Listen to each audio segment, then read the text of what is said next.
আমরা মাদ্রাসার ছাত্রছাত্রীদের হাসিটা সবাই দেখে, কিন্তু বুকের ভেতর জমে থাকা গল্পগুলো খুব কম মানুষই শোনে। ঈদের দিনে অনেকের চোখ ভিজে থাকে, মা বাবার মুখটা শুধু স্মৃতিতে ভেসে ওঠে।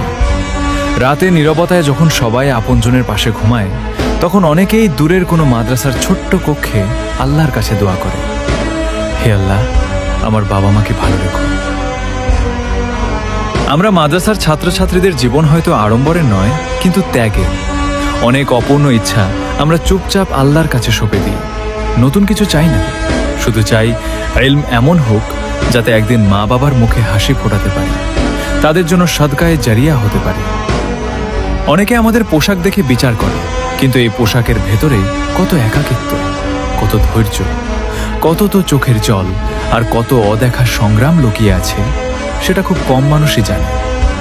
আমরা হয়তো কম বলি, কারণ আমাদের শেখানো হয়েছে অভিযোগের চেয়ে সবরের মূল্য বেশি। যদি কোনোদিন দেখো একজন মাদ্রাসার ছাত্র বা ছাত্রী নীরবে হেঁটে যাচ্ছে, তাকে শুধু একজন ছাত্র বা ছাত্রী ভেবো না, হয়তো সে নিজের স্বপ্নের চেয়ে বড় একটি স্বপ্ন বুকে নিয়ে হাঁটছে।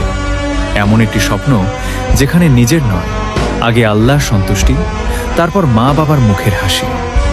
সেই স্বপ্নের পথটা সহজ নয়, কিন্তু ইনশাআল্লাহ তার প্রতিটি কষ্ট একদিন পুরস্কারে বদলে যাবে।